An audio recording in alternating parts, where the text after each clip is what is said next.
एक शांत से गांव में श्यामलाल अपने बेटे अर्जुन के साथ रहता था। सालों पहले बीमारी ने अर्जुन की मां को छीन लिया था, जिसके बाद श्यामलाल ने अकेले ही अर्जुन को पाल पोस कर बड़ा किया। श्यामलाल चाहता था कि उसका बेटा उसे सहारा बने, लेकिन अर्जुन तो बस सोने और आलस करने में माहिर था। अरे अर्जुन बेटा, दोपहर हो गई है, अभी तक सोए हो।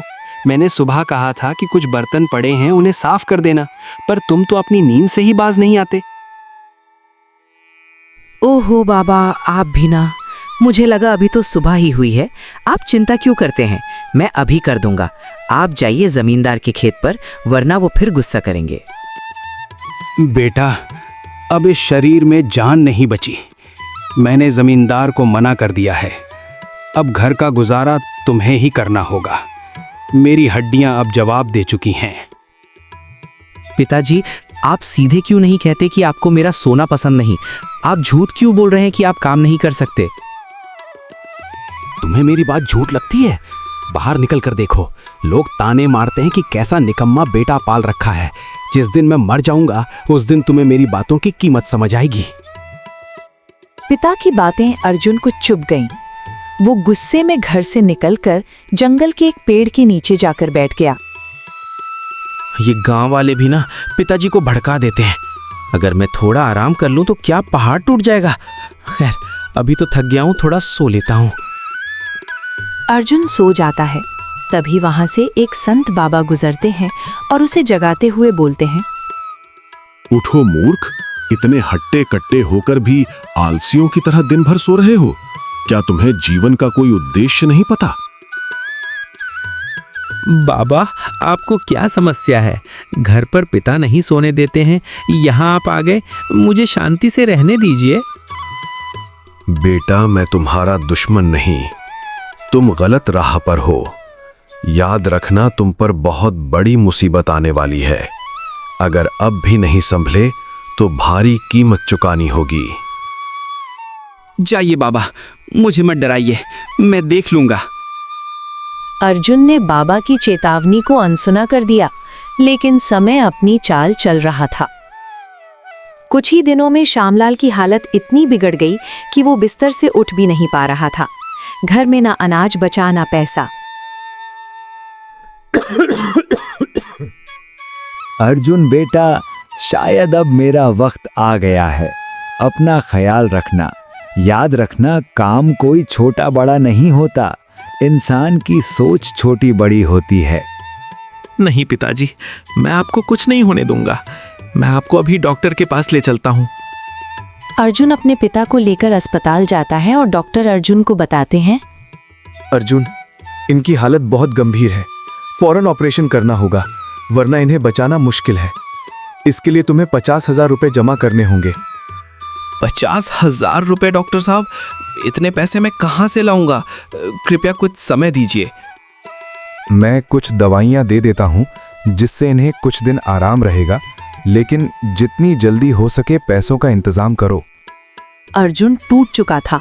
उसने जमींदार से मदद मांगी, पर जमींदार ने उसे ये कहकर भगा दिया कि बूढ़े घोड़े पर मैं पैसा नहीं लगाता। मुखिया ने भी हाथ खड़े कर दिए। थक हार कर अर्जुन फिर उसी पेड़ के नीचे जाकर रोने लगा। ईश्वर, मेरी मदद करो। मैं 50,000 रुपए कहाँ से लाऊं प्रभु? कोई रास्ता बताइए प्रभु। तभी वही बाबा प्रकट होते हैं। बाबा, मुझे क्षमा कर दीजिए। आपकी चेतावनी सच हो गई। मुझे 50,000 रुपए चाहिए, वरना मेरे पिता मर जाएंगे। कोई मेरी मदद नहीं कर रहा। बेटा, तुम्हें अपनी गलती का एहसास है, ये अच्छी बात है। ये लो, ये मेरी शक्ति से सिद्ध की हुई राख है। इसे अपनी जुबान से चूम लो। ये तुम्हें थकने नहीं देगी और तुम्हारे अंदर दानव जैसी शक्ति भर देगी। अब जाओ और लकड़ी काटो। अर्जुन ने जैसे ही वो राख चूमी, उसे लगा जैसे उसके शरीर में बिजली दौड़ गई हो। उसने बिना रुके घंटों लकड़ियां काटी।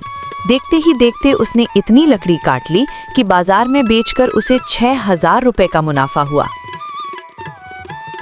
चमत्कार बाबा की राख ने तो सच में जादू कर दिया।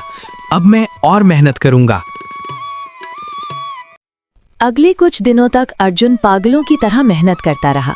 उसने 46,000 रुपए जमा कर लिए, लेकिन समय कम था और पिता की हालत बिगड़ रही थी। उसे अभी 4,000 रुपए और चाहिए थे। मुझे अभी और पैसे चाहिए, किसी भी हाल में।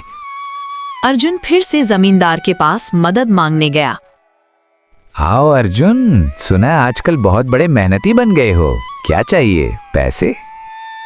हाँ सेठ जी, सिर्फ 4,000 रुपए कम पड़ रहे हैं। मेरे पास समय नहीं है, आप ये पैसे दे दीजिए। मैं आपके यहाँ उम्र भर गुलामी करूँगा। गुलामी की जरूरत नहीं, मेरे एक और खेत की जुताई कर दो। मेरा 10 कट्ठा खेत बंजर पड़ा है, मिट्टी पत्थर जैसी सख्त हो चुकी है। अगर तुम कल सूर्यास्त से पहले उस पूरे खेत की जुताई कर दो, चाहो तो मेरे बैल को भी ले जाओ। अगर तुम ये काम कर दिए तो मैं तुम्हें 5,000 रुपए दूंगा। मंजूर है? मंजूर है सेठ जी, कल शाम तक काम पूरा मिलेगा। दोपहर तक अर्जुन की हिम्मत टूटने लगी थी, उसके हाथों से खून निकलने लगा था। तभी उसे संत बाबा की आवाज उसके कानों में गूंजी। मुसीबत का पहाड़ गिरेगा अर्जुन, तैयार रहना। अर्जुन ने फिर से खेतों को जोतने लगा। हाथ जवाब दे रहे हैं, प्यास से गला सूख रहा है। बाबा, क्या आपकी राख का असर कम हो रहा है? नहीं, मुझे हारना नहीं है। पिताजी का चेहरा याद करो अर्जुन, उनकी वो कमजोर आवाज याद करो। सूर्यास्त का समय जमींदार खेत पर आता है और उसकी आंखें फटी की फटी रह जाती हैं। पूरा खेत जोता जा चुका था। अर्जुन वहीं खेत के किनारे मेड़ पर बैठा था। ये नामुमकिन है। 10 आदमियों का काम एक लड़के ने एक दिन में कर दिया। लो अर्जुन, ये रहे तुम्हारे पैसे। तुम इंसान नहीं, कोई दैत्य हो। अर्जुन पैसे उठाता है और सीधा अस्पताल भागता है। उसके पैर लड़खड़ा रहे थे, पर दिल धड़क रहा था। डॉक्टर साहब, ये लीजिए पूरे 50,000 रुपए।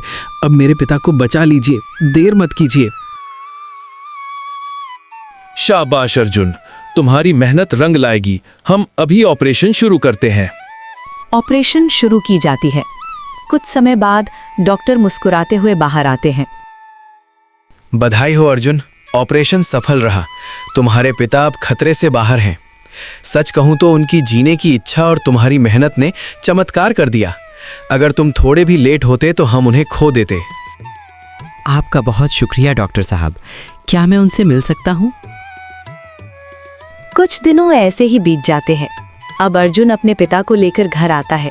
बेटा, मैं अभी भी जिंदा हूँ। मुझे लगा मैं अब तुमसे कभी नहीं मिल पाऊंगा। पिताजी, आपको खुश नहीं होगा। अब आपका बेटा बदल गया है। मैंने आपके इलाज के लिए पैसे कमा लिए हैं। अब आपको कभी जमींदार की झिड़कियां नहीं सुननी पड़ेंगी। मेरे लाल, इन हाथों ने बहुत कष्ट सहा है। मुझे माफ कर दे बेटा, मैंने तुझे बहुत डांटा था। नहीं पिताजी, आपकी डांट नहीं आज मुझे एक मर्द बनाया है, वरना मैं तो कहीं किसी पेड़ के नीचे सो रहा होता। उस दिन के बाद अर्जुन ने कभी आलस नहीं किया। वो गांव का सबसे मेहनती और जिम्मेदार इंसान बन गया। लोग जो कभी उसे निकम्मा कहते थे, अब उसी की मिसाल देने लगे। और अर्जुन को भी समझ आ गया कि किस्मत नहीं, मेहनत इंसान को बदलती है और माता पिता की बात कभी अनदेखी नहीं करनी चाहिए।